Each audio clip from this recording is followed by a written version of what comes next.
Hey you guys, okay, so I'm going to try to make this a quick live per my boss's instructions. But I did just want to kind of knock this out because I have a busy few days coming up. And I was going to do this as two separate videos, but I decided I could probably get it out in one.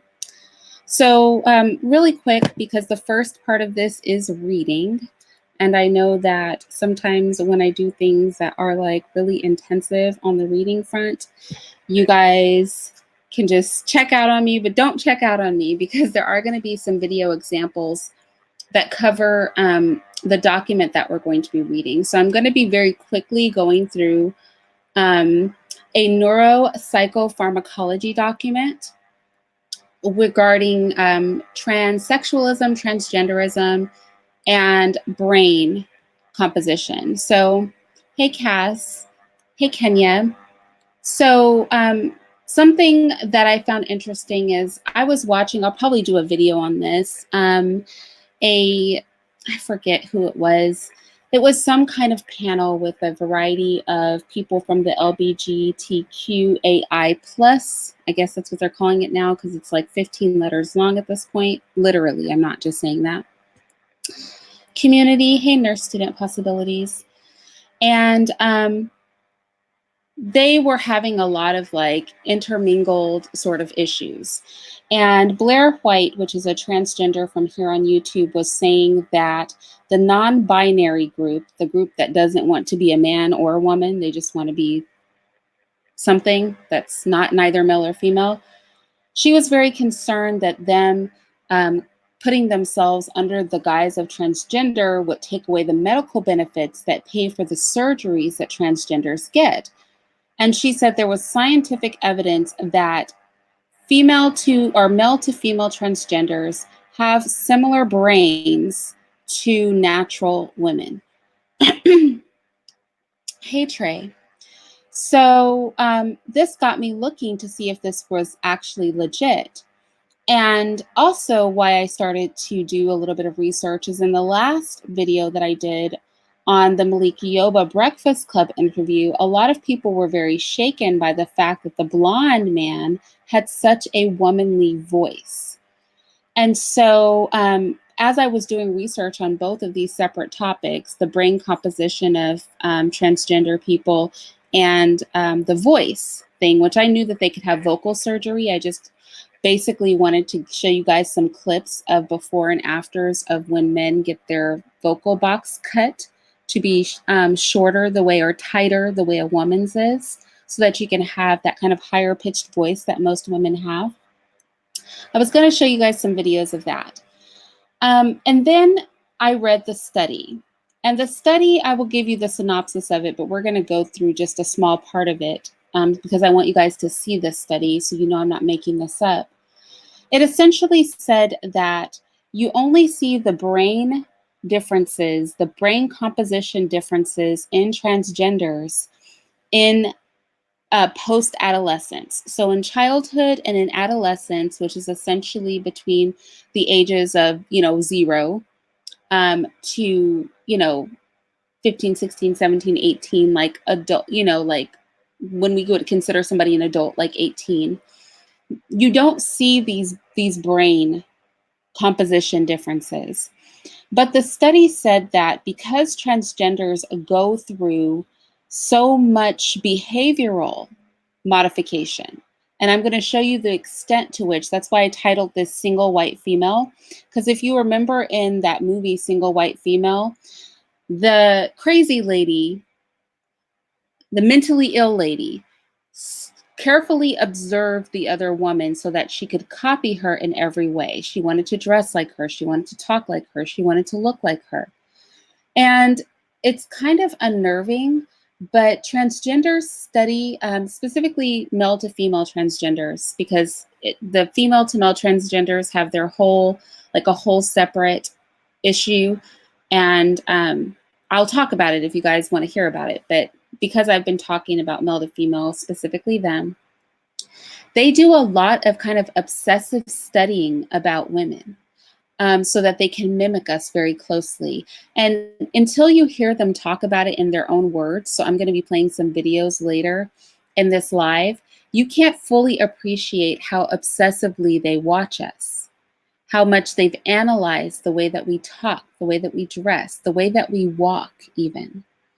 And the study, the medical study that I'm about to share with you guys, in fact, let me just go ahead and share my screen. The medical study that I'm about to share with you guys, it essentially, yes, Mela, vocal surgery.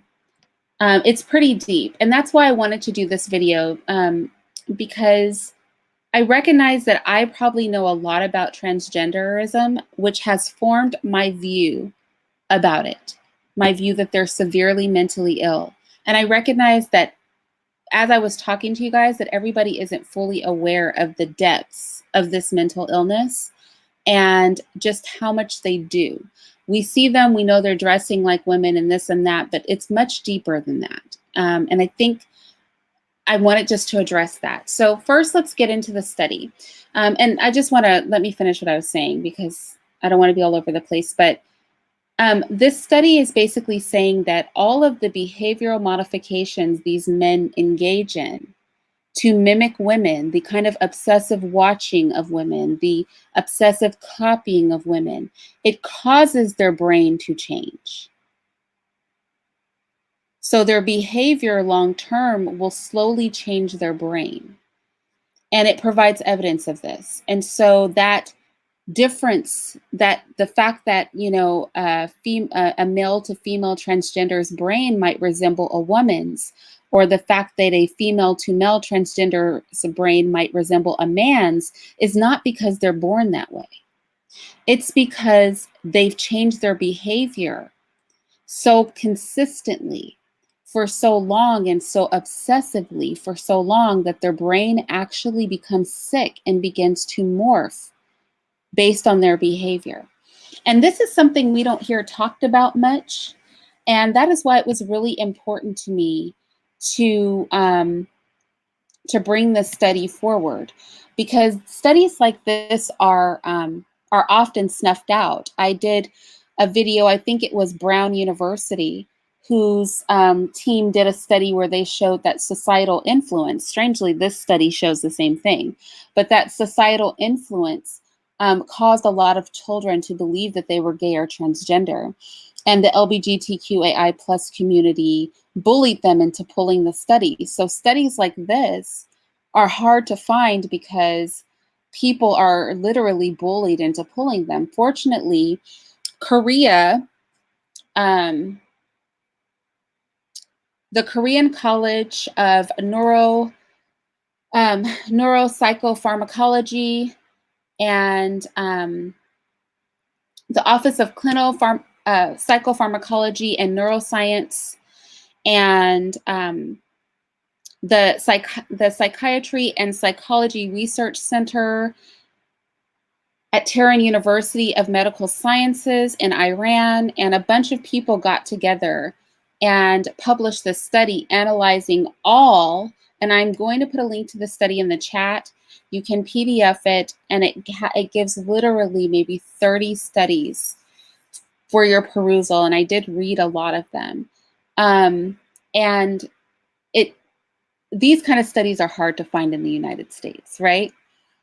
But I want to dig into it, and then I'm going to get to the video. So if you guys can suffer through the talking portion of this, we will get to a visual portion, and I encourage you to stay around for the visual portion because it's actually pretty crazy. It's pretty freaky, and I think it's something that we all do need to watch. But before we get there, I want us to understand the basis for me showing you these videos. So this paper is titled "Transsexualism: A Different Viewpoint to Brain Changes," because remember, they say that the brains, and they are, of male to female and female to male transgenders are very similar to the sex that they identify with. But everything is not as it seems, right? They are not born that way. We're going to talk about in this study why their brains look the way they do, and the fact that their brains were not always that way. So I'm not going to go read everything, but I have highlighted the parts that I want to focus in on. Thank you, Atticus. So it says transsexualism refers to a condition or belief which results in gender dysphoria in individuals and makes them insist that their biological gender is different from their psychological and experienced gender. The question here is whether these reported changes form part of the etiology of transsexualism or themselves result from transsexualism culture, behaviors, and lifestyle. So the question they're posing in this is it the brain that is making the person act transgender, or is it the fact that they are acting that way that changes their brain? Let me restate that. This study is looking at whether it is the brain of a transgender person that makes them transgender, or if it is the fact that they behave like the opposite sex that changes their brain. And I think that's an important distinction, right? Let's move to the introduction. And again, we're not going to read all of this. We're going to be skipping through, but I just want to get some key points out. The evaluation of the neuropsychological and neurophysiological differences between males and females has been a hot topic among neuroscientists because various structural and functional differences of the human brain have been observed in a sex-dependent manner. For instance, differences have been reported in the whole brain, cortical thickness, CTH, lobar volumes, and gray and white matter volumes. And gray and white matter are what you will hear most transgender people refer to when they say that their brains are like the sex that they identify with. Corpus callosum size and connectivity profiles, and it is shown that they are correlated with distinctive cognitive abilities of males and females regarding visuospatial processing and language. Motivated by this category of studies, many researchers have attempted to investigate the human brain in the gender identity disorder, or more recently in gender dysphoria. And we know that gender dysphoria is what they currently refer to this mental illness as.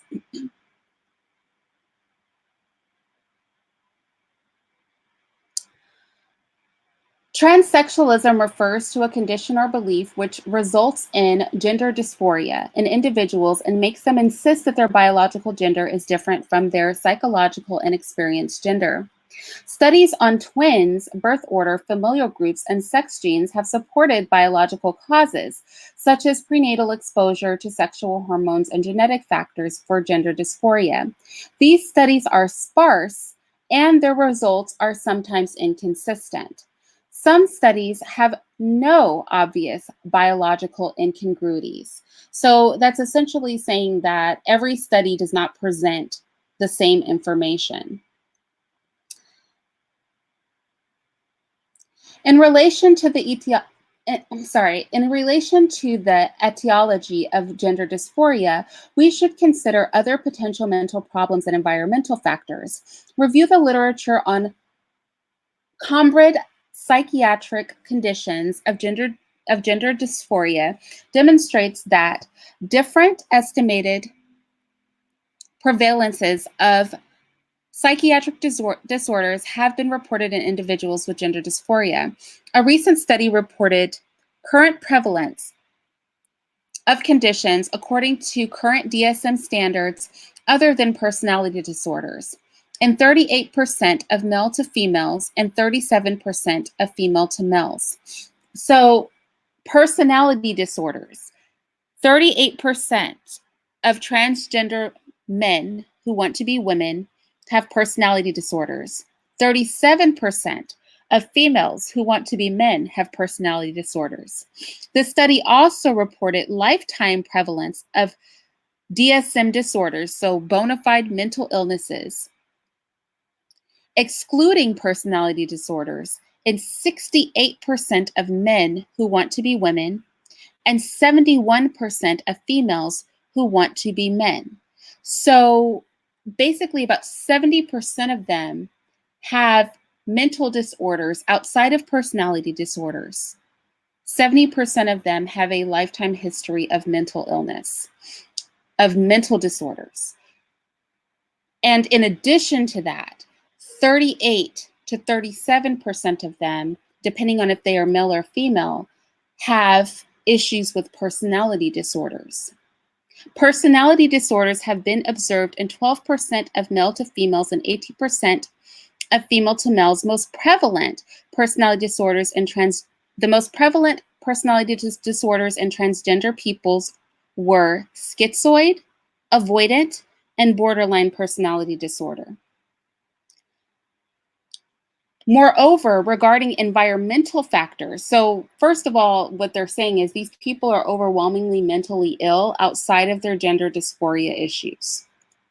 Upwards of 70% of them have had mental illnesses outside of personality disorders, so not nervousness or anxiety, nothing like that, but actual serious mental illnesses. Most of those mental illnesses are schizoid disorders, avoidant, and borderline personality disorders. Those are pretty serious mental disorders. Moreover, regarding environmental factors, parenting and family variables, such as very closeness to the mother or father absence. Whoa, listen to this. Extreme closeness to the mother, the absence of a father, or a parent's wish for a boy or a daughter, and psychopathology in the parents, meaning the parents have an issue, a mental issue, have been suggested to contribute to gender dysphoria as major factors.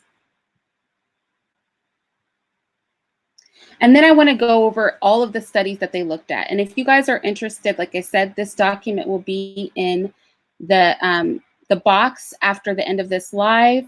It'll probably take about 20 or 30 minutes to get there because of StreamYard. But you'll be able to see all of the studies that they looked at and all of the studies that they cite. And these are studies from all over the world, right? So this was published and backed, but all of the studies that are included here are from the entire world. So they looked at cortical thickness, they looked at white matter, they looked at gray matter. Specifically worth noting in the studies for gray matter is that 2 of the studies actually didn't find any difference in gray matter proportions between untreated male to female transgenders and control males, which would be natural males. They also looked at structural and functional connectivity profiles.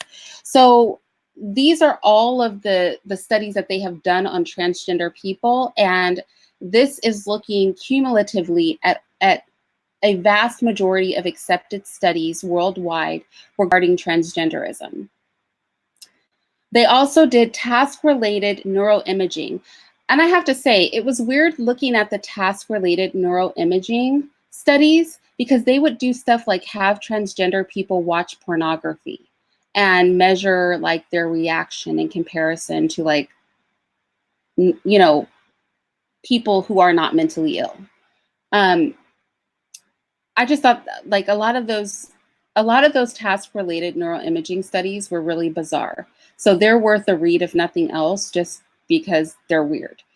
The authors observed less clear findings in children. So this is where it gets interesting because they did find differences in all of those studies that they did throughout the earth, throughout the whole planet. These studies have consistently found differences in transgenders' brains. So that's true. But here's the interesting thing. When they looked at children,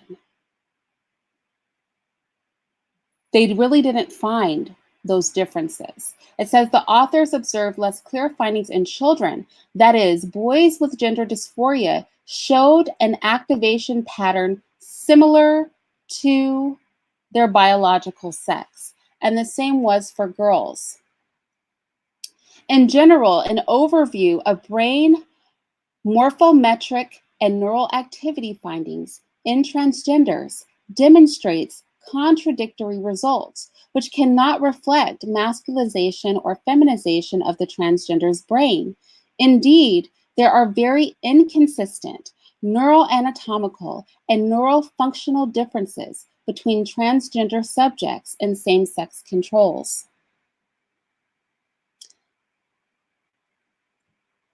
It is shown that the structural and functional organization of the brain changes as a result of accepting cultural beliefs and performing cultural pattern behaviors due to inherent neuroplasticity, which essentially means that the brain is a plastic.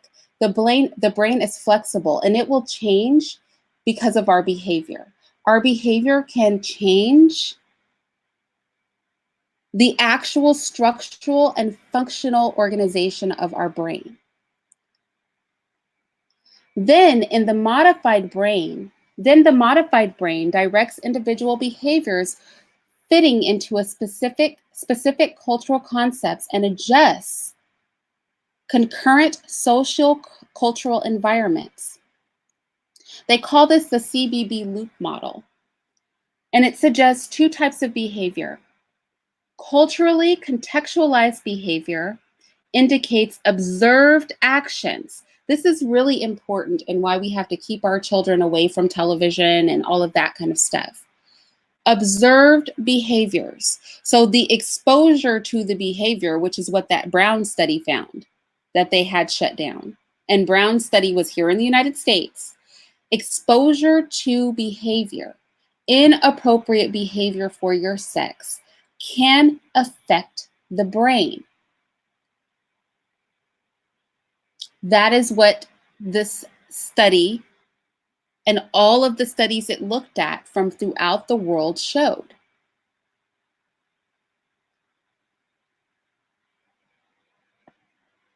And then it goes on to say what their hypotheses about brain changes in transgenders are based on that CBB loop model.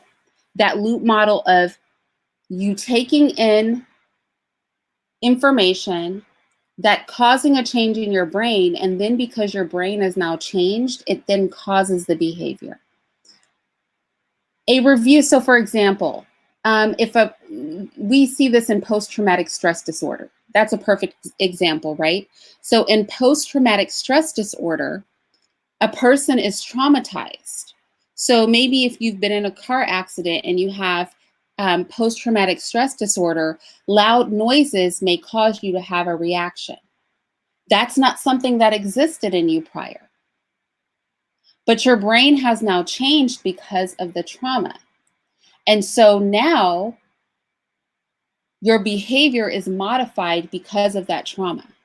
That is essentially what the CBB loop model is talking about, that the same works with transgenderism.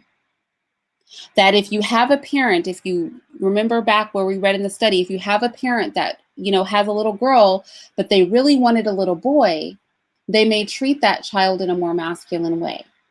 They may not support feminine behavior. If you have a parent who has a psychological disorder, they may impose certain behaviors or impose certain ideologies on their children.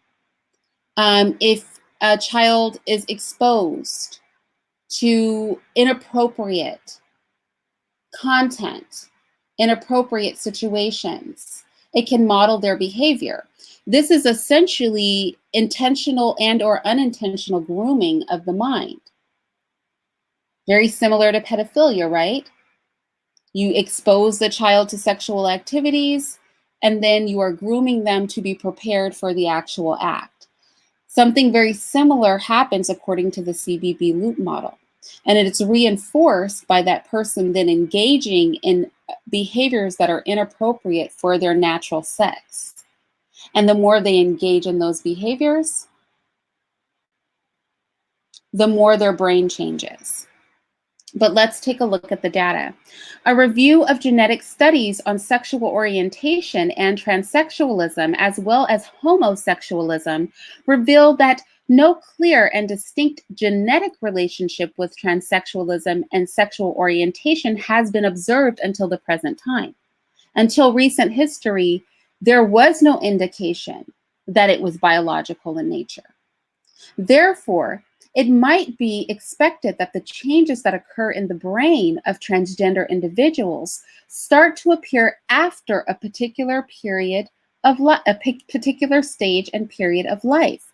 This particular stage probably starts from the time when the child favors toys that are not suitable for his or her gender, or when he or she likes to play with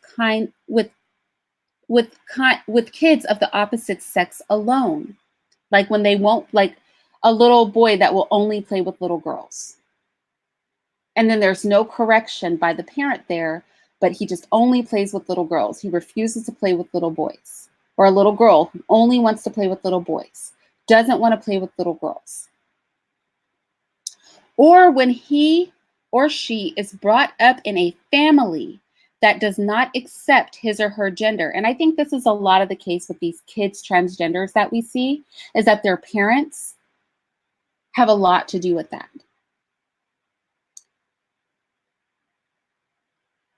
Or when he or she is brought up in a family that does not accept his or her gender and shows biased interests in the opposite sex and treats the child with behaviors appropriate for the opposite sex.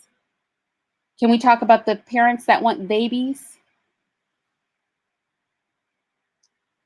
The father that wanted a son, so he treats his little girl like a boy. Will it always end in transgenderism or homosexuality? No. Could it be a contributing factor? The data says yes. Existing literature demonstrates that there is no solid evidence for the differences in the function/structure of the brain between children and adolescents without GD.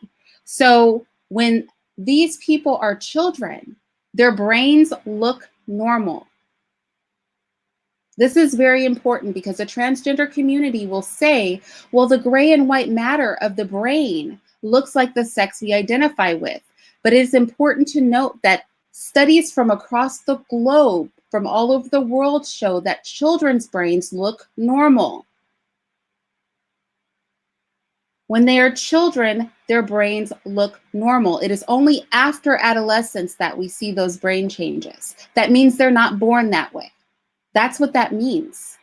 They're not born with brains that look different. That comes later in life. Indeed, there is no comprehensive selfness and understanding of the sexual issues in childhood and adolescence. The cultural and socio-cultural context and specific cultural environments based behaviors have not yet fully developed in this period. So they go on to say that children don't even have sexuality like that. They don't even view sex and gender like that. Not only are their brains fully normal, but developmentally, they don't conceptualize the world in the way that adults do. So they can't even have those ideologies. That's why when people say, I knew since I was 3, no, you didn't know since you were 3. Maybe you like to wear your mom's shoes at 3 and then were encouraged to continue in that behavior. But you weren't gay from the age of 3. You weren't transgender from the age of 3. That's not how that works. Children don't have sexuality in that way. That's essentially what the study is saying. After adolescence and over time, the subject becomes more familiar with gender and sexual issues and faces transsexualism or even homosexuality due to lack of proper selfness, lack of appropriate parenting. Let me repeat it. Lack of appropriate parenting, non-correction, or his or her childhood background. Then new ideas and beliefs, i.e., a new specific cultural environment, form for the subject that lead to inappropriate behavior for his or her own biological sex. Consequently, the subject attempts to avoid right and normal cultural contextualized behavior He or she imagines himself or herself in his or her preferred gender identity rather than his or her biological sex, and thus tries to adapt his or her values, lifestyle, and behaviors to his or her gender identity. And I'm legit going to show some videos of transgenders doing just that, because that's facts. And we're about to watch transgenders talk about how they do just that very thing. Therefore, a subject with gender dysphoria tries to experience life in his or her preferred gender identity and skews from his or her biological gender and normal cultural contextualized behaviors every day. So every day, then these people start trying to behave like the opposite sex. Depending on how much the subject with gender dysphoria persists in changing his or her gender, and the extent to which he or she has experienced gender identity, we will then observe brain changes. Cause and effect. In childhood, the brains look normal according to all of the research. By the time they start doing this research on adult transgenders, their brains look like the sex they identify with. So then they have asked what goes on between childhood and post-adolescence that has made these people's brains change. And the hypothesis, right, is that because the brain is plastic, and we know from research, and we know from things like post-traumatic stress, grooming for pedophilia, and other things, that the brain can change because of environmental factors, cultural exposure, and trauma. That a person who persists in attempting to behave like the opposite sex can get a change, can see a change in the makeup of their brain.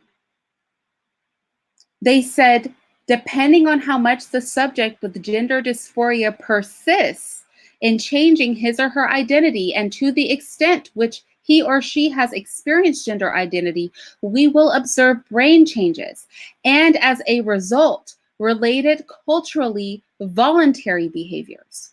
Perhaps this is why the brain studies in transgender people are largely contradictory, meaning that all transgender people's brains don't look different. This is important to note. All of their brains don't look like the sex they identify with. Just some of them do. And they're hypothesizing that individuals who have not gone as far down the rabbit hole, we will see a less significant difference in their brains. That the more a person persists in their delusion and chases the desire to be the opposite sex, the more their brain morphology starts to change.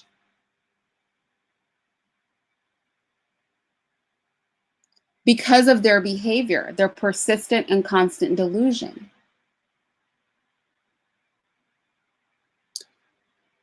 However, for instance, when a person with gender dysphoria whose biological gender is male regulates his lifestyle based on his preferred gender identity, the female, so a man who wants to be a woman, we should expect, according to the CBB loop model, that the brain will adapt to this belief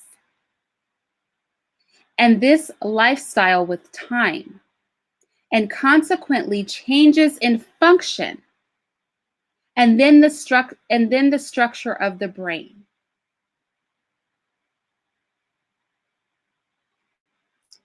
So that's where I'm going to stop. That's where I'm going to stop with that. And now I want to move on to the videos, because I titled this Single White Female. And the reason I titled it Single White Female-esque is, again, because in the movie Single White Female, you had a mentally ill person who became obsessed with someone. and this person watched them and copied them and dressed like them and talked like them and tried to do everything to become them. That's why I titled this live Single White Femalesque. And now with consideration of that study, that demonstrates that it is not, because we don't see these brain differences in children. Children who, quote unquote, identify as transgender, their brains are still normal. But when they become adults, we start to see a change in the brain. However, those changes are not consistent. Some transgenders will have brains that look very similar to the sex that they identify with, some won't. It all depends on how far along in their delusion they are and how long they have been attempting to live as the opposite sex. And I would dare say that if they're on hormones, I would love a study that looked into if the hormones play a part in the changes that go on in the brain. Is there a difference between transgenders who are under treatment, hormonal treatment, and those who aren't?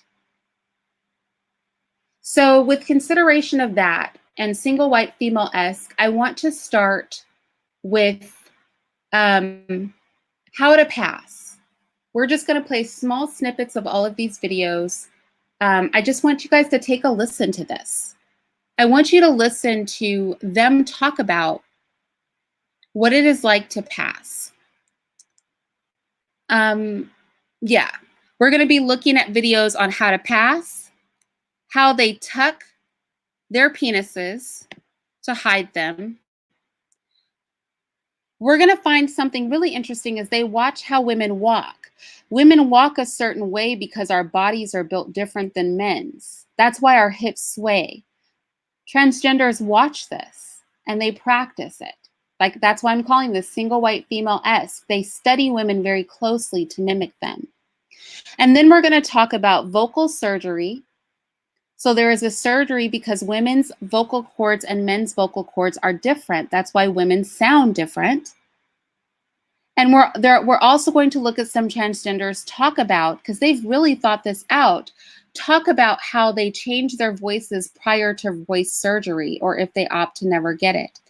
And as we're going through these videos, I want you to imagine a life where you have to 24 hours a day, or at least when you're in public and trying to pass, you are concentrating on keeping your penis hidden. You're concentrating on talking in a voice that's different than your natural voice. You're concentrating on, what you're going to wear. One of these men talks about screaming like a woman. If you have to cry out, or if you're surprised, how you don't sound like a man.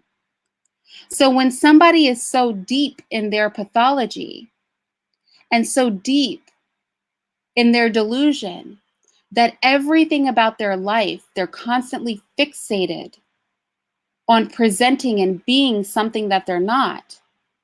That takes us back to the study that we just read, which discusses that behavior eventually morphs their brain into something that is not natural. So let's start with how to pass. I'm going to make sure my volume's all the way up, and hopefully you guys can hear it. Because it's like a $30 wig, if that. Synthetic, just gross.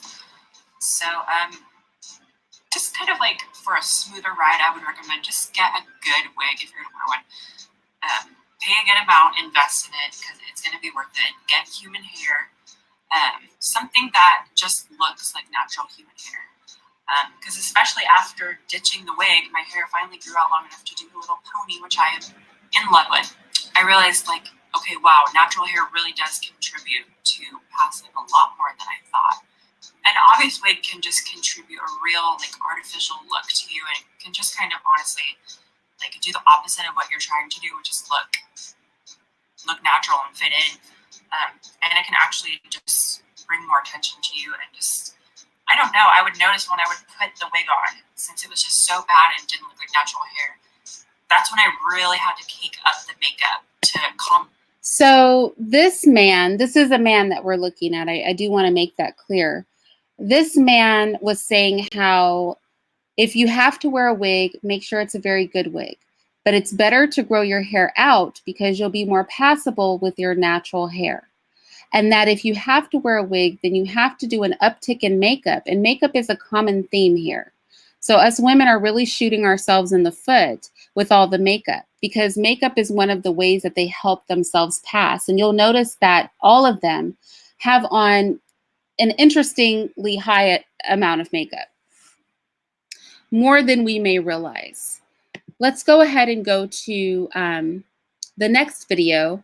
This is also a man, and he is giving passing tips for other transgender people.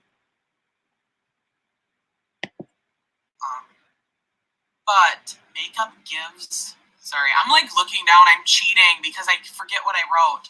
Makeup gives me personally more confidence. Like when I don't have a full face on compared to when I have a full face on, like I feel so much more confident out in public, like going out there like this. I'm like, hi boys, how are you?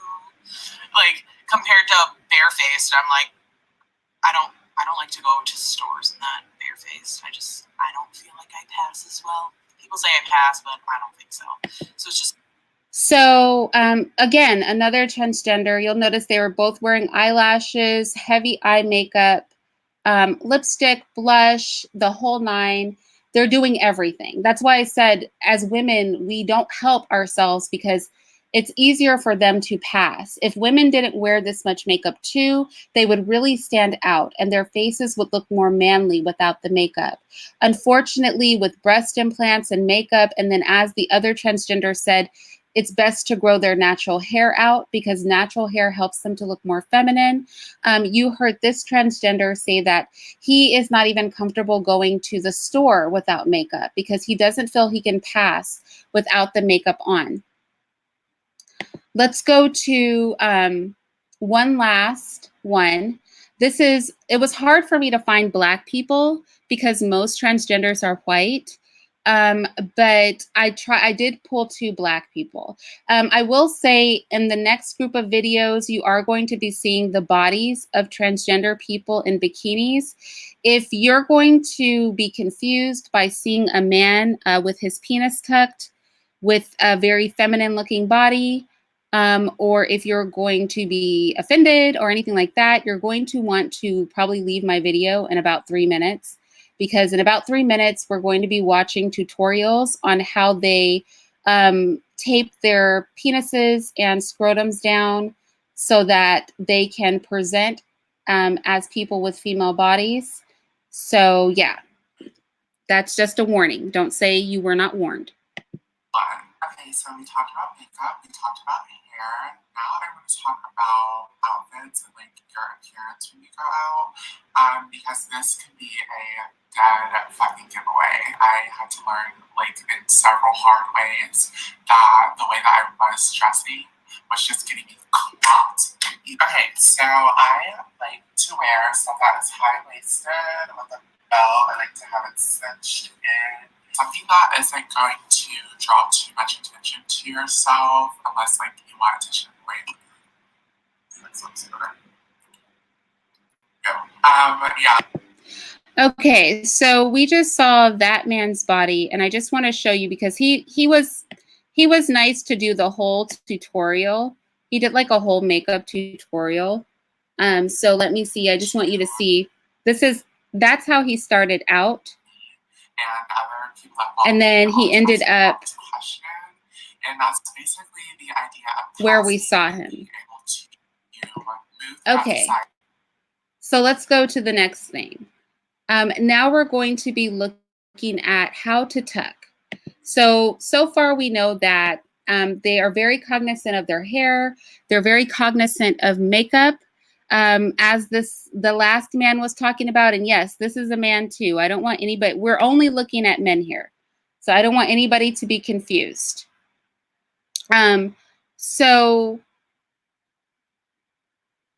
We've heard them talk about how they need to grow their hair out because that helps them look more natural. The importance of makeup. the importance of picking clothes that are not too flashy. That's what the last man was talking about.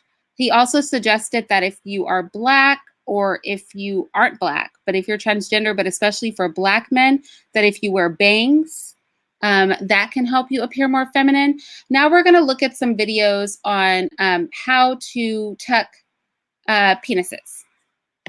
Scissors to tear it. You want to also get your pieces of tape and you want them to be at least this long. I'm going to put them on the wall behind me so that I can just have that sitting there so that I can have like a lead and know what I'm doing with them. Now while I'm putting them on the wall, I like to like kind of connect them side by side so that when I take it off the wall, which you'll see in a little bit, it's already in place and informed for me to tuck everything and snatch. Kind of be careful because once the tape kind of like scrunches up, it stays like that because it's so sticky. And so you don't want to be wasting tape. Trust me, I've wasted a shit ton of it. Another thing that I never really hear anyone saying in these tucking videos that I've seen or heard of, they don't tell you what to do with your ball skin. When you push your testicles, let me get my demonstration. Oops, shit, I'm dropping everything. When you push your testicles up into the inguinal canal, you're going to have extra skin from your balls. What you're going to do is you're going to pull that skin from behind your shaft and you're going to wrap it around your shaft like a hot dog. Think of the ball skin as like the hot dog bun, and then think of like your shaft as like the hot dog. You're going to pull that skin forward and then you're going to take more tape and then you're going to wrap it around the skin and around the shaft to keep the skin in place. Because a problem that people have when tucking, I know it was a problem that I had, was that on the sides of my panties, my testicle skin would be coming out the sides. And it'd be like, okay, either she has really thick vagina lips or she has a dick. Make sure you do that. Make sure you do it really tight. I usually do about like 2 or 3 strips just to like really go around there and get it sticky. I'm sorry, but I'm dead. He said if you don't do it right, if you don't properly pull your testicle skin over your penis like a hot dog bun on a hot dog and tape it just right, then the testicle skin will come out of the side of your panties. I can't, you know what? You can't make this up. This is why their brains are changing. I'm not just saying that. That's why I wanted to read that study first. Because if I would have just said that, y'all would have said that I was bigot or I was being hateful. I'm just saying that this isn't the kind of behavior the study is talking about. When you are duct taping your penis and balls every day, your brain starts to change. That's a thing that occurs. Sure, I tape it double so that it's like really secure so that nothing touches. As you can see back here, I have my tape ready to go to snatch me. And another thing is, if you have a friend living with you or roommate, usually this will be too long and you can see that sticking out the back of your underwear. You can see it on your back at the top. So usually have a roommate like come and like chop that top piece off and throw it away. But you'd rather have it be long at the start so that you're not running too short on tape. You know what I mean? I'm going to tuck now and I'll be right back to show you guys what it looks like in my bikinis, and I'll give you more of like a talk through as I have myself tucked. Alright guys, so this is bathing suit number 1. This was from Icon Swim. I know this is not a bathing suit haul, but I want you guys to see like from every angle. That is a man who still has his penis. Tell me this is not insane. How the bottoms look. Literally looks so good. You can't see any of the tape on the side. And a little trick that I use if I have like razor bumps here is I put some makeup and then some powder. It works so good. And what I did was I had Christine come through the back when I was pulling the tape back, and she snipped the extra tape so that the tape wouldn't be hanging out right here in the bathing suit, because that would make you clog. You'll get very cloggable, honey. You're welcome. Oh, thank you. Thank you. That's Christine, everyone. Say hello. Hello, bitches. And so like in the front, you can see that It looks really Okay, so that's enough of that one. Let's take a look at another. And again, remember, we're watching these in the context of the study that we read earlier. I want you to really think about the study that we read earlier as you're watching all of these videos. So we've gone through how they try to pass with makeup and hair and clothing. Now we're looking at how they try to pass by taping and hiding their penises, because, you know, they've got penises overwhelmingly. And so you've got to do something with those. So for those of you nosy ass dumb bitches at home that are gonna comment, did she have the surgery? Did she do this? Did she do that? First of all, bitch, doesn't fucking matter. Second of all, no, I have not had the surgery yet, but hopefully within the next year-ish or so, that will be happening. So until then, this bitch is my best fucking friend. And I know so many trans people who don't fucking use duct tape, use like gaffs or whatever, which like are just like spank thongs, if that makes sense, just to like snatch everything together, if you know what. Okay, so this man talks really, really fast. He is saying that they make a thong that's kind of like Spanx for trans men, and they can put those on, and that kind of holds their penis in. We're actually going to see a man wearing those in just a second. But this is another person that uses duct tape. So this man actually duct tapes his penis. What I mean? So for me, I'm like, bitch, I don't want to use a gaff. Fuck a gaff, bitch. I'm using fucking duct tape because, hello, like it snatches everything. So what I do every time I go to the pool is I'll just be chilling in the bathroom and my roommates hear a bat. And so the first step is that I always take a piece, probably this big-ish, rip that bitch off. Oh, I don't even want to rip this off because it's like that's money down the drain. But I guess I'll do it for you bitches. And so I take a piece of duct tape, literally like this big, bitch. We are snatching that shit to fucking Mars. So let's pretend like this is my crotch area.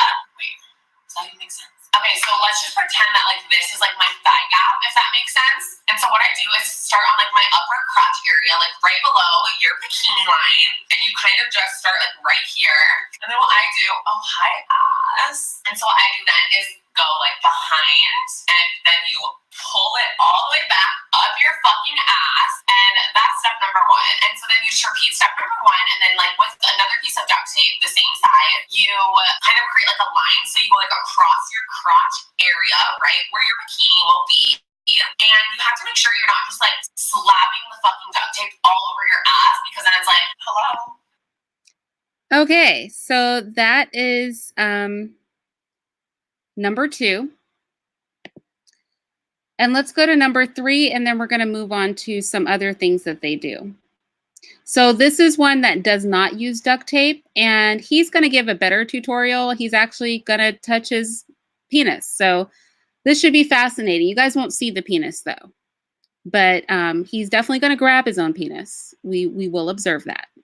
on, and this is pretty much what it's going to look like before you tug. Now, because Now, I know a lot of you men are probably like, man, like that's crazy. But I think as they take hormones, their penises start to be different. I know they lose sexual drive. It may cause some diminishment in that area. Some of them might just have little penises. I guess this is a case if you're trying to hide your penis where having a small penis would be a benefit. Because that's a very tiny bulge that this man has. But he's going to hide it nonetheless, because a bulge is a bulge. And so it does, have to be hidden if you're going to pretend to be a woman. of the restrictions online, and just because I don't want to show my body parts, I'm going to be not showing you anything underneath, but I'm just going to kind of give you an idea of how to tuck everything into place. Now, just like I mentioned earlier, you're pretty much going to grab your testicles and your shaft, and you're pretty much going to push everything back while also shooting up your testicles in your little sockets. And yeah, you guys are going to see how it's done. So pretty much just start by pushing all the skin back beneath and underneath your legs and really shoot those testicles up there, And then you're going to hold this backhand right here, just kind of hold everything into place and pull your underwear up just to really kind of lock everything in. Now that pretty much was simple for you guys. I believe that this is like the easiest way to tuck without the pain, without the tape, without the tights and everything. This is pretty much the best way to get it done. Now, like I said before, the first item. So this one is wearing those kind of Spanx underwear that the other two were talking about. But they prefer duct tape because they feel like it's more unclockable. You'll hear, I know you guys have heard that word throughout several of the videos. Unclockable means you're not going to know that they're men. Is mandatory and the second part is optional, but I really recommend you guys getting something like this just because throughout the day your underwear can kind of start sagging it down and everything and just kind of making that tuck a lot more loose. But this right here is going to prevent that from happening. It's going to hold everything into place. You're going to lock it in together and it's just going to hold everything together. So pretty much you're going to just grab this piece right here and you are going to lock in those straps. You'll have to excuse this last strap. It kind of broke today right here, so I'm only having to use the first two hooks and I can't use the third one, but it still works just as well. And then you can pull up your pants and you can just pull them up as high as possible. Now this is pretty much an important part about tucking as well. You're gonna need some kind of. And actually, I have to say that's good advice because the thing that always has me able to clock them is their crotch area in pants. And the more endowed that man is, the more the crotch area will give him away. And Blair White, which is one of the more passable transgenders here on YouTube, is a perfect example. If you see him from the waist down, that's clearly a man. This man has a very small package, as we saw. So I think throughout the day, and I would have to see him walking around, but I think if they all wore pants, we could tell them much more easy because maybe it's because I'm from San Francisco, y'all. I can tell when somebody's tucking. It's even kind of obvious in a dress, but it's most obvious when they wear pants, which is why he said you really have to kind of hike the crotch area up high because that mimics how it would fit on a woman. Because, we don't have anything down there. We just have, a slit. And so that's what he's trying to mimic. So let's keep it moving. So now we know that they observe how we dress, our makeup, our hair.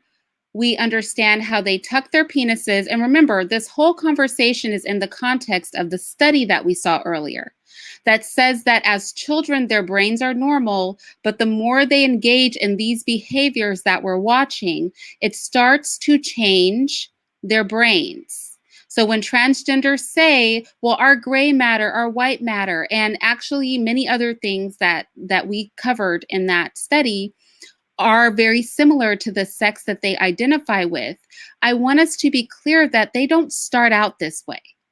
Transgender, quote unquote, children have healthy, normal brains. It is only after a prolonged period of time in engaging in these sorts of behaviors that we are watching that their brains begin to change. And the level and degree and intensity of that change varies based on whether or not they, how long they've been engaging in these behaviors.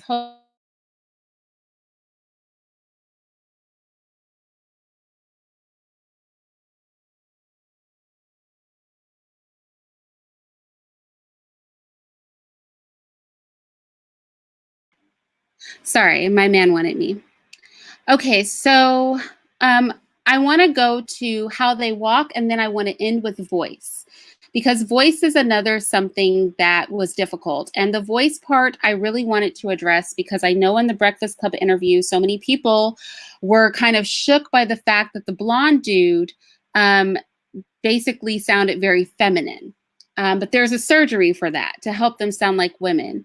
So first we're going to watch a video on why women walk the way they do, and then we're going to watch a tutorial by a trans man who is showing other men how to walk like women. And these are probably things as straight people we have never thought of before.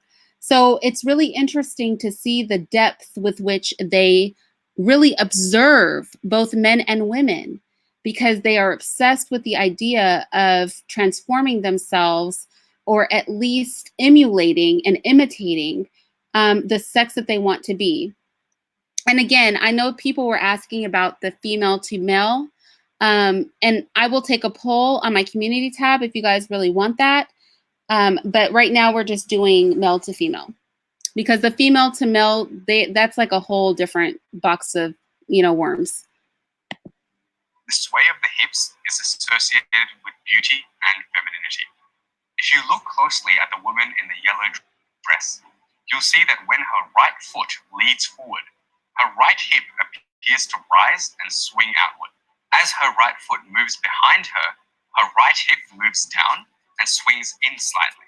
So why do women walk this way? It boils down to some key differences between male and female anatomy. The key difference between the skeleton of men and women is the pelvic bone. The female pelvis tends to be wider and shorter than the male pelvis. It needs to be this way because women's hips need to accommodate something totally crazy: pregnancy. The female pelvis needs to accommodate a baby that weighs 3.5 kilograms on average and be able to push. So for me, and I literally could do a series on this.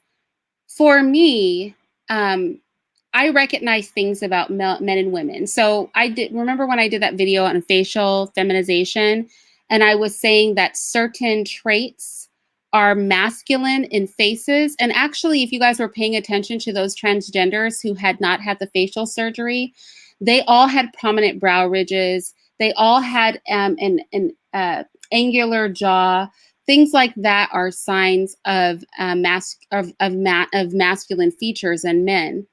But also, I noticed things like the length of the arms, right? Women's arms hit about mid-thigh, where the belly button is. Because women have a pelvis and carry a uterus in their bodies, our bodies naturally tilt forward at a slight angle because we have bits and pieces in our bodies that men don't. And also the way that we walk.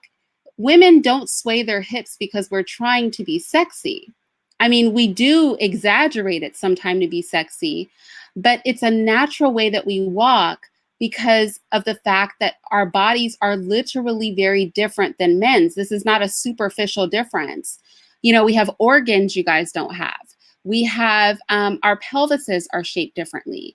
And so I wanted to show this video because transgenders actually know this about women, and they try to emulate the way that we are naturally, because if they don't, they will be clocked as men if they are around natural women. Push the baby out during childbirth. In spite of being a doctor, I still can't get over the fact that women literally have a human growing inside them for 9 months. It's totally nuts. Anyway, getting back to the point. Because of the extra width of the pelvic bone, the hip joint is different in women as compared to men. The hip joint has two parts: the ball of the femur, which rotates within a socket in the pelvic bone, called the acetabulum. If you look at the hip joint from above, you can see that the acetabulum in men is aligned straight across. So you guys, the shape of the woman's body doesn't matter. All women walk the same way. The walk may look more exaggerated if a woman has wider hips, but whether a woman has straight hips or wide hips, it's not her hips that cause women to walk that way. It is the pelvis and the uterus and the shape of the bones that cause women to walk that way. So this is not about body shape. Fat women, skinny women, curvy women, SpongeBob SquarePants women will all pretty much walk in the same exact manner because of our physiology, not because of the shape of our bodies, but because of our bone structure and because of the organs, the ovary, the uterus, those body parts that we have in there. That is what causes it. So the shape of the woman is irrelevant. The ball of the femur, while the acetabulum in women tends to angle forward.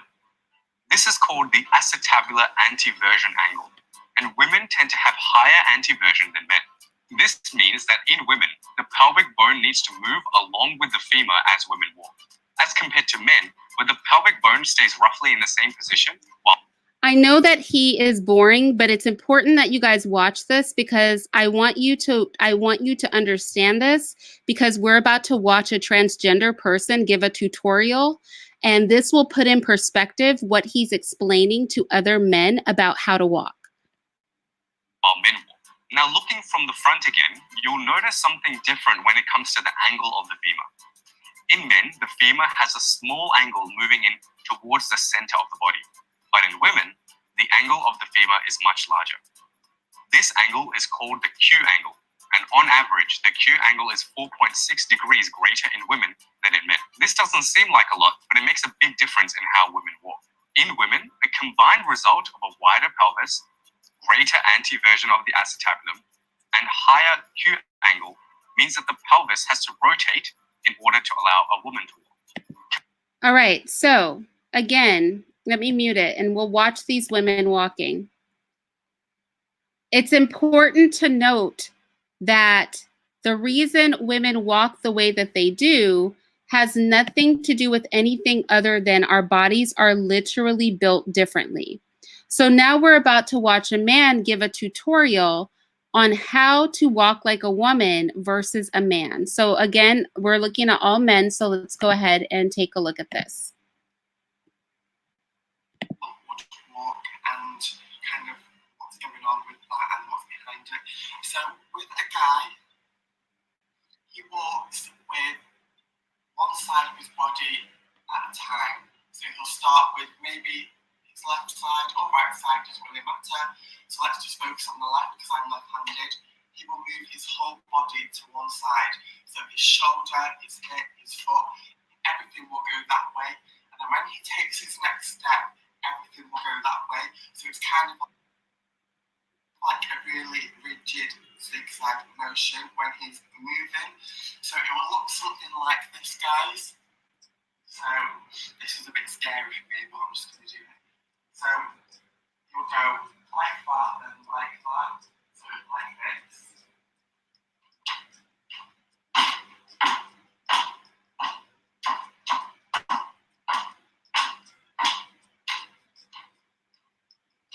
And I see a lot of trans women with this walk. You need to stop doing that walk if possible, because if you are trying to transition, you know, it's not really going to help you, because people in society a lot of the time aren't nice and they will pick up on that. So if you can not do that, it might help you. So yeah, guys, I'm going to show you again. So it's good, good, good, good. And as you can see, when I am moving my body, my feet never cross the center line of my body. They stay on the side that they are positioned. And if you really get it, you go like this.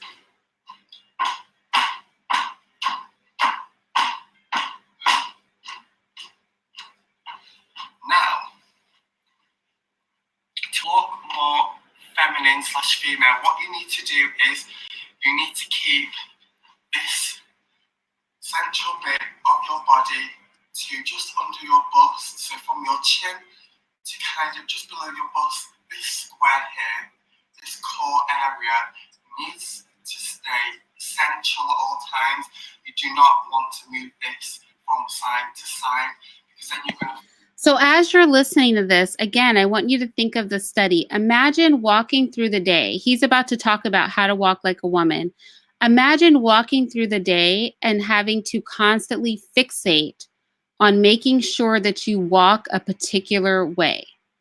Like, think about walking. How much do you walk in life? Up and down the stairs, around the mall. Imagine with every step having to make sure that you're not moving your upper body, that you're swaying your hips, that you're doing all these things that don't come natural to you because your body is not built to walk that way, but you're attempting to walk that way. Remember from the previous video, women walk the way we do because if we didn't, we wouldn't be able to walk. So we rotate our pelvis and our hips more because that's literally functionally the only way we're going to be able to walk. whereas they are attempting to mimic something that is completely unnatural for them. So when that study talks about these heavy pathological fixations change the brains of these men and women that believe themselves to be the opposite gender, we have to think about all these videos we're watching. Yes, they're shocking and all of that, but more than that, imagine going through life every day and you're fixated on all of these different elements day after day after day after day. That's what the study was talking about. And it causes a change in how their brains look. Fall into kind of like the masculine range. So you want to keep this core bit central. You want to keep it still. You want to keep your shoulders back at all times. It's all about posture as well. Guys tend to crouch over more. Females tend to have their shoulders back, looking up to the gods, because we go into the gods, honey. Yeah. So you want to put your shoulders back. You want to keep your core in a straight neutral position, and then with your legs you want to walk so that it's like you're on a tightrope, like so. So your feet are literally going in one straight line. So you'll bring your left leg over to the centre, and your right leg will go over to the centre, and you'll just keep doing that. So I'm going to show you now what I'm talking about. So keep your back straight, your shoulders pushed back. You want to keep this square position straight, and then you want to walk as if you're on a tightrope. So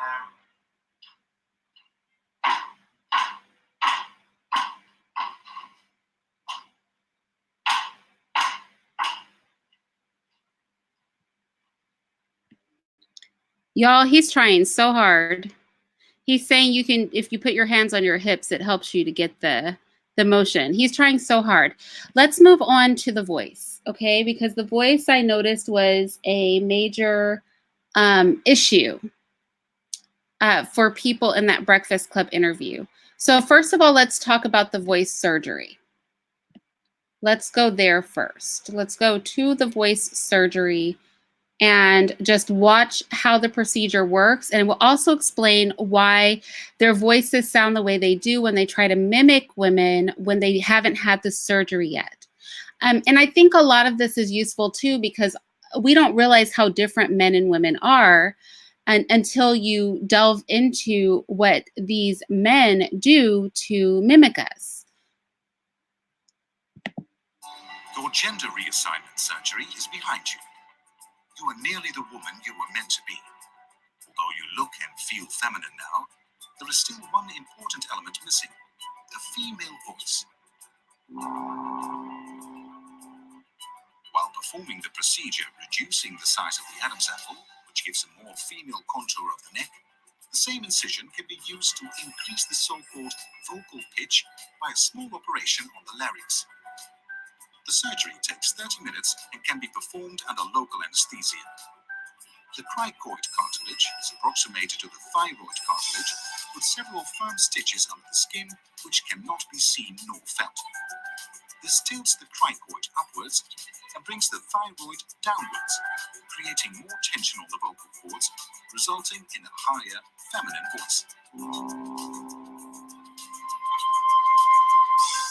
This way, you create two improvements in one affordable procedure. The operation is performed in a high-tech clinic in Bangkok by an internationally acclaimed transgender team. You don't get a second chance for a first impression. Preacher Aesthetic Institute, the right voice for the new you.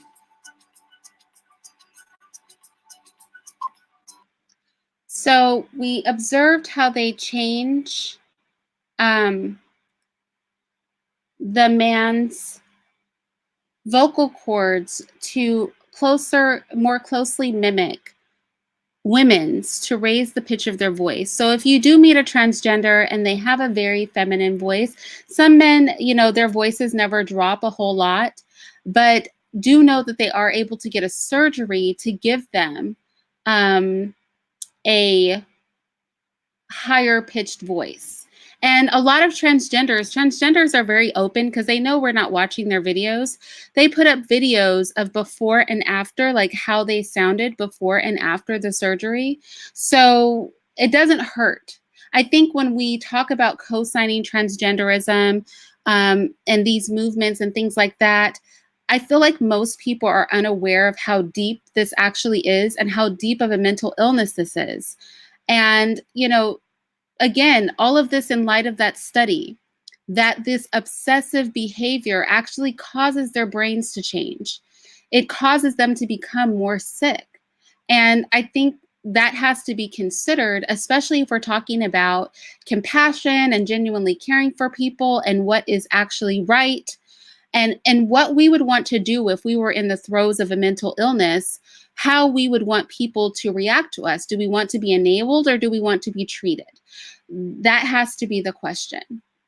So here we're going to, and these are the last string of videos we're going to look at, and then I'm going to close out.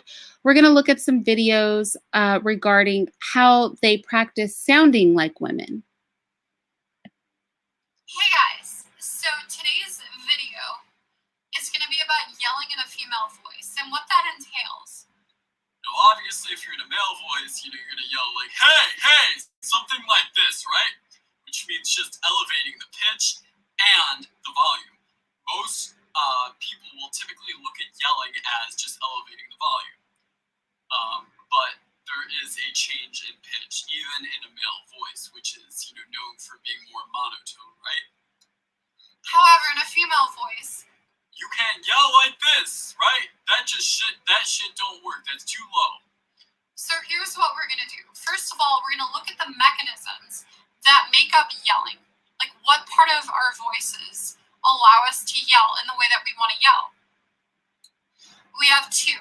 So first of all, we have mechanism. Yo, I cannot let that go.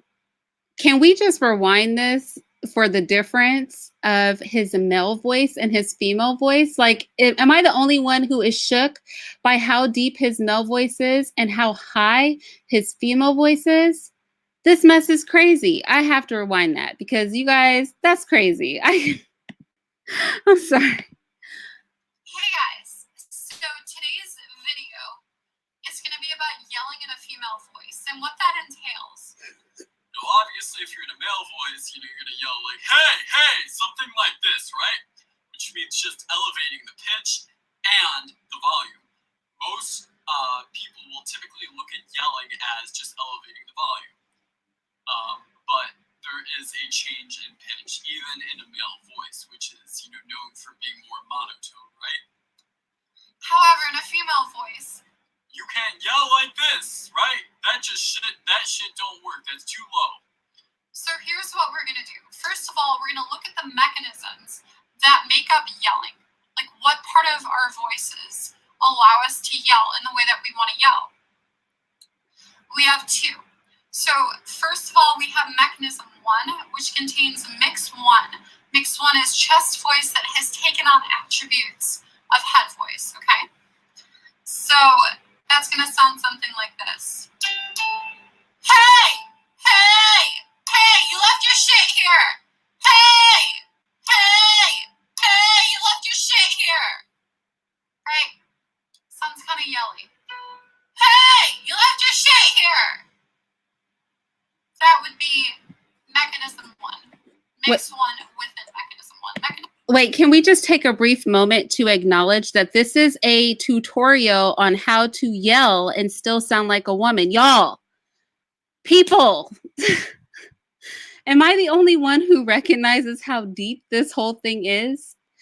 This is a tutorial in how to yell and still sound like a woman. I mean, for real though, okay? This is like, this, come on, y'all. Come on. This is crazy. This one is just like a container, contains chest and what? Mix 1. Now, mechanism 2 contains head voice and mix 2, okay? You can also yell in mechanism 2, specifically mix 2, okay? What is mix 2? Mix 2 is head voice that has taken on attributes of chest voice.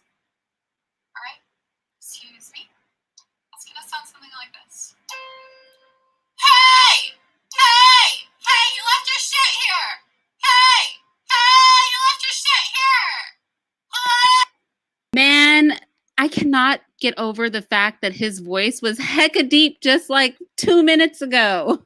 He was so deep. He was like Barry White deep. And now he's screaming like a woman. This is crazy, y'all. Let's go to the next tutorial. But honestly, I should have saved that one for last because none of them are as good as this dude. This dude, I mean, he's the one to be giving the tutorial. Frankly, I'm impressed. I don't want to be impressed, but how can you not be impressed with that? That is insane.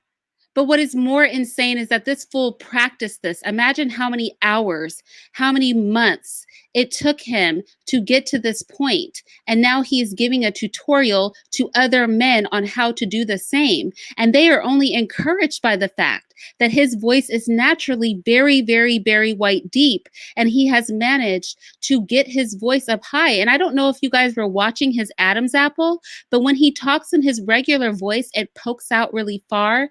And when he talks in the feminine voice, it's a little bit restricted. It's a lot smaller because I was watching that. Let's go ahead and move to the next one. But don't expect as much because most of them don't enjoy talking in a man's voice. So don't expect all of them to do that.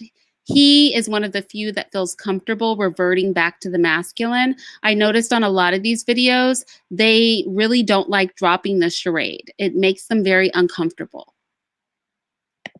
And just because you choose to do something and I don't choose to do it doesn't make me any less of a woman, doesn't make you any less of a woman. I also just want to clear a few things up from my last one, most notably the comment I made on not being able to sound like a cis woman. And I just want to clear that up because I feel like my opinion has changed a little on that since filming that video. I think when I was filming that video, I was at a really insecure point in my life and at a much more insecure place than I am now.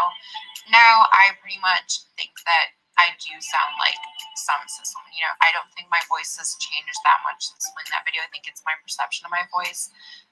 You might not think I sound completely like a cis woman. I don't know. I feel like there are just a bunch of different kinds of cis women and cis women's voices. So I feel like I think you can get your voice to a point where especially cis people will not be able to tell that your voice is not.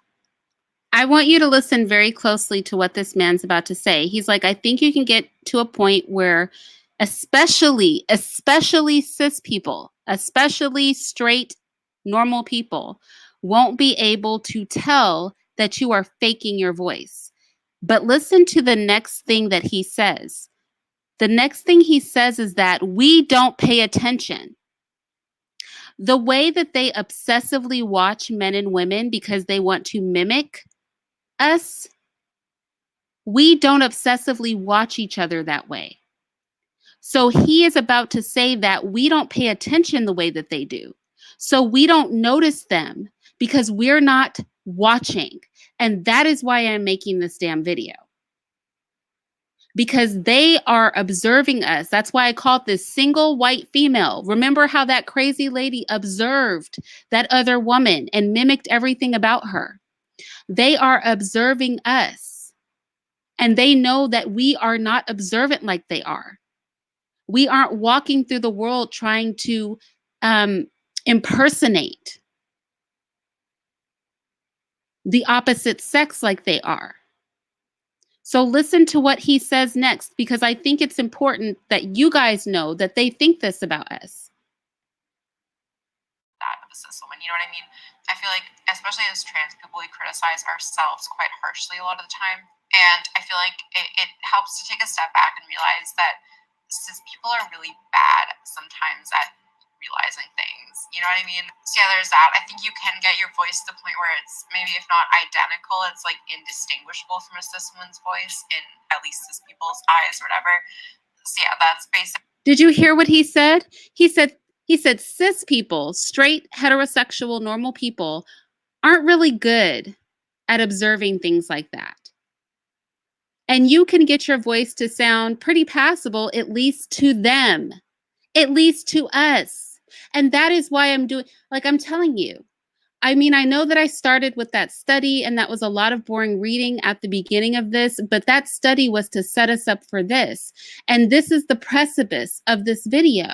We're going to look at one more trans person, but this is the precipice. How many times? And he keeps emphasizing that. They aren't watching the way we are. They aren't observant the way we are. We're not obsessively staring at them the way that they have obsessively stared at and watched us. And so we don't clock them because we are being ignorant to how good at deception they are. And we need to get up on our game, you guys. Let's go ahead and go to the next video. Although, honestly, nobody's going to top that first dude with the voice. Now, we have seen a lot of things. We saw men tucking their penises. We saw men talking about makeup and hair. We saw a lot of stuff today. But I feel like the one that with the really Barry White voice, he really took the cake. That and the trans people that duct tape themselves to oblivion to get into those bikinis. I mean, wow. Just really wow. Started doing this, my voice was resonating from a different part of my body. So when I was speaking normally before, my voice resonated from my chest, and I can still feel my voice a little bit in my chest, especially when I go to a lower or like a calmer kind of thing. Like, so I think this is really interesting. This man is saying that the male voice resonates in the chest, and the female's voice resonates in the throat. And honestly, until I watched this video, I didn't really notice that about myself as a woman, that my voice really is in my throat. And honestly, you guys, when I sing, I'm a soprano. I'm like a middle soprano. I don't know what they call them, but I'm not the lowest soprano and I'm not the highest soprano, but I'm like in the middle. And, or maybe they're just low and high. I'm just not the highest soprano. I'm like right under that. And my voice really is in my throat. Now, funnily enough, if I try to talk in a deep voice, I do go to my chest. That's so fascinating. The thing is that the fact that this man is sitting there and recognizes that, and I have lived as a woman for decades, and that has never occurred to me until I watched a man talk about it, because he's trying to emulate and imitate the way that I talk naturally. this, I can still feel it in my chest. But when I'm excited, when I'm talking like I normally would, it feels more like it's in my throat. So if I go back down to where I was as best as I can before I started voice training now, I want to just let you know. If you do this for a long time, subconsciously, you just let it build up. Eventually, you'll have to force yourself to go back to your other voice. Okay, so this is really important. Remember that study said that if they engage in these behaviors long term, it starts to change their brain. So then their behaviors become natural and normal, quote unquote natural, right? Because it actually makes their brain sick to behave in these ways long term. So we don't see the brain differences in the children as we do the adults. But the adults, especially when they engage in this deception long term, their brains change. And this transgender man, he just essentially said that. He said, look, for a while, you'll have to struggle to talk like this. But after a while, you'll have to force yourself to go back to normal, to your normal voice. You'll have to force yourself to go to it. Tell me that's not consistent with the study that we just looked at the beginning of this video. Let me go ahead and stop there. I'm going to stop sharing. Okay. So, look, I'm going to put the study in the description box. Like I said, I felt I wanted to make this video because of the confusion in the Breakfast Club interview with the blonde transgender and the confusion about the voice. Also because I heard a transgender person making the argument about the fact that their brains are different. And I really wanted to look at that myself because I've always been of the school that people are not born this way, that it's environmental and it's because of trauma or abuse, that they're mentally ill. Well, that we know they're mentally ill because it literally is a disorder, right? But when I read that study, and then when I looked and I started to delve into all of the levels, and we didn't even scratch the surface of the levels of deception and behavioral modification that they self-impose because of their delusion, that I can understand now why the psychotherapists, the psychologists, and the neuroscientists of these various studies have come to the conclusion that because their brains are healthy and normal as children, that it is this behavior that changes their mindset. And isn't it fitting that we ended on a transgender person that said, I struggled to behave like this until it became to the point where now I have to force myself to go to my natural self. I mean, that's a whole nother level of being trapped in your own delusion. And so, yes, transgender brains are different, but they are not different because they are born that way. Their brains are different because of everything we saw today and more. When a person is so delusional that they live their day-to-day life to pander to that delusion, it literally changes the plastic parts of their brain. And by plastic, I mean the moldable parts of their brain. Now, the thing that I will say about this study that I disagree with is that their conclusion, which I didn't read, their conclusion was essentially that with behavioral dialectic therapy, which is them forcing themselves to live in their natural gender roles, we can correct transgenderism. I disagree with that. I don't think that this is something that can be corrected. I think once you go so far down a rabbit hole, that's not something that can be helped. But something I definitely think we do need to do is we need to protect children, because it is them that we can stop this with. And just remember what the study said. You know, it's parents not correcting behaviors in their children, poor parenting. It's parents that have psychological disorders that are imposing things on their children. It's, you know, parents who might force a child into the opposite gender role, or have negative feelings about the gender that their child is because they wanted a child of another gender.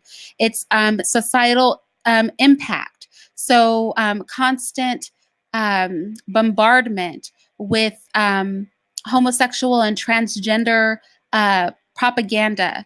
It is those things that can seed these kind of thought processes. And then when the people act on them, and they act on them long term and with intensity, it can at that point change the makeup of their brain. And that is why we see these differences in transgender adults that we do not see in quote unquote transgender children. They still have healthy, normal brains. And that is just some food for thought, especially when you hear the argument that their brains look a certain way. Just know that they were not born that way. That in children, even children who identify as quote unquote transgender, their brains are normal and healthy. It is only after these activities that we watched, it is only after hormone therapy, is only after they're deep in their delusion that we start to see their brains match up to their delusion. So yeah, with that said, I'm going to get out of here, and I will talk to you guys a little bit later.